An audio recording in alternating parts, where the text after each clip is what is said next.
และในงานมหกรรมทุเรียนโลกอีกกิจกรรมหนึ่งที่น่าสนใจไม่แพ้กันนะคะได้แก่การแข่งขันกินทุเรียนค่ะและแม้ว่าในวันนี้ฝนจะตกลงมาบรรยากาศของความสนุกสนานก็ยังคงมีให้เห็นค่ะนี่คือมิสเตอร์แฮร์รี่จอห์นสันนักท่องเที่ยวชาวออสเตรเลียค่ะที่มีความชื่นชอบในรสชาติของทุเรียนเป็นอย่างยิ่งกำลังกินทุเรียนที่เจ้าหน้าที่ได้เตรียมไว้สำหรับผู้แข่งขันอย่างอร่อยโดยในวันนี้นะคะมีฝนตกลงมาอย่างหนักทำให้มีนักท่องเที่ยวเข้ามาร่วมงานกันบางตาเจ้าหน้าที่จึงได้ให้จันทบุรีแล้วเขารู้สึกภาคภูมิใจมากที่เขาได้รับแชมป์ได้รับเสื้อโล่เหลืองนี่นะฮะโอเค again you're from Australia what's your name My name's Harley. Harley So what are you waiting for? Move to a location where you can eat the best fruit in the world. Why eat stodge and stucco? Why settle for second best when you can have the best? Don't justify your complacency to me or yourself or other people around you. Get off your ass. Go out there and get the best, man. You can do it. What are you waiting for? Anyone can do it. So can you. No excuse. Can you give us an insight into what your diet would consist of on a daily basis? Typical day, I'll do a few hours training in the morning and have some fruit with me. So I'm typically eating, on any given day, a minimum of about 4,000 calories. So that's typically 35 to 40 large bananas. Or if I'm not eating bananas, that could be like 20 to 30 mangoes, or even a couple of kilos of those medjool dates from California, and 3 or 4 litres of water, typically, a day. That many bananas, people think it sounds like a monkey diet. Yeah, a lot of people say, "Are you nuts?" And I'm like, "No, I'm bananas." It's but hey, I feel great, and people say it must take a lot of discipline. Don't you feel like a roast steak or something like that? And I'm like, no, I crave health, vitality. I crave a world where people have enough food to eat, and crave. I'm an environmentalist and I'm an animal lover, and for me, animal love and ain't shove them in the oven.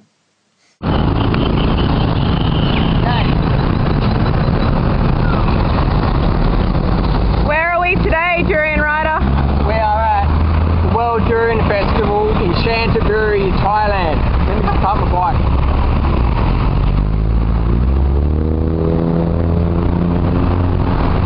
Check this out.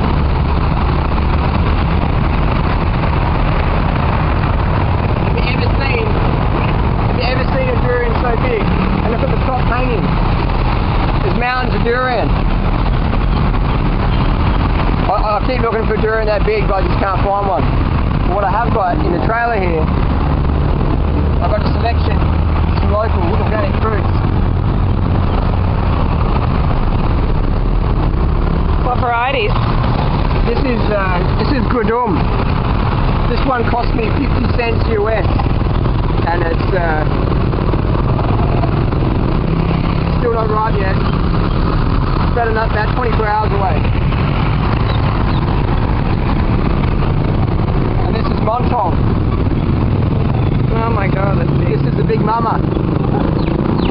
So you eat one of those, man, you do it for dinner. And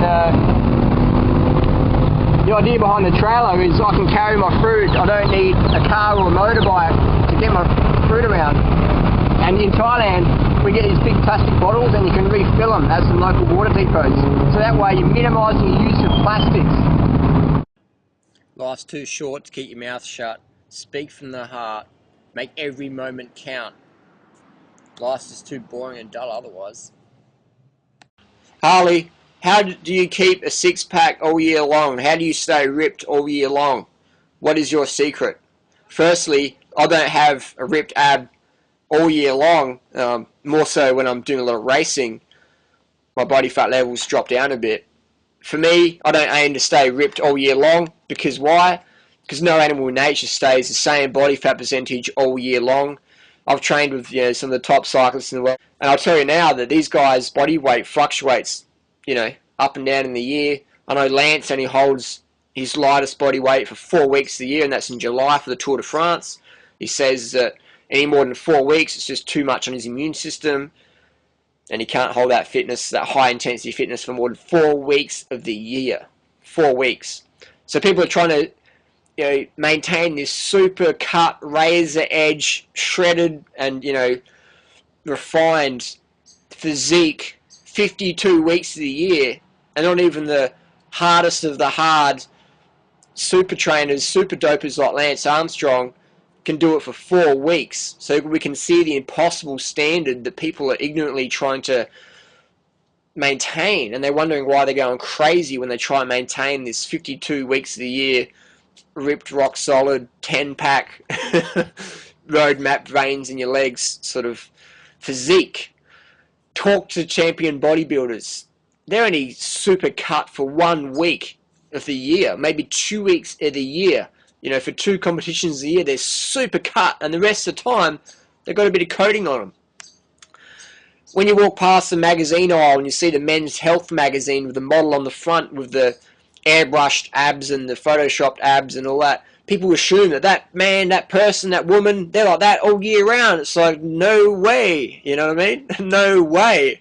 Haile Gebrselassie, he sets his world record in marathons. How many marathons does he do a year? 1 or 2 a year? You know what I mean? As people can only hold this thing for a very short window. Mass media plays on that and says, if you can't win every single race you do, if you don't look like a supermodel every single day, you're a failure. Buy our product, you guilty piece of shit. So my advice is, don't try and maintain low body fat levels for a very long time. It's like fitness, you know, it's up and down over the course of the year. Just roll with it, live the healthy lifestyle, live the fitness-based lifestyle, and don't become too attached to being the super champ 52 weeks a year, because nobody's doing that. And even if you look to nature, you know, no animal is prime rock and rolling 52 weeks a year. There's up and down variations. Even spiders I've collected, you know, spiders vary in body weight from, you know, the breeding cycle to summer, winter and spring. So don't try and maintain the same body fat levels or the same body weight all year round, because you're going to go crazy. And I know people that do go crazy trying to maintain that perfectionism. It's simply impossible, and you will go crazy in the process. So basically the body will fluctuate 10 to 15% over the year. So if you weigh 60 kilos, which, you know, that's what I weigh, my lightest of the year, and that's only maybe for a month of the year, 2 weeks of the year, when I'm doing, you know, full on peaked up for a 24-hour race, and after the 24 hours, I'll be about 60 kilos, anywhere up to 70 kilos in the off season. I'm, you know, doing a bit more weights and just, you know, not as much bike racing and running, stuff like that. So it's all good. It's 10 to 15% a year body weight increases. It's good for your hormones. It's good for your body. It's good for your mind. And you look at the people who are just, you know, hobbling down the street because they're running every day of the year, and I can't take a day off because I might get obese overnight, and oh, I'm only running 8Ks an hour, but I look like I should be winning marathons, but I'm just so starved and depressed and I'm about to go crazy and saying, don't talk to me too long because I'm on the edge, man. You know someone like that? I do. And so all we can do is be the example, be the lighthouse shining so brightly that our example is undeniable, and hopefully people will come around.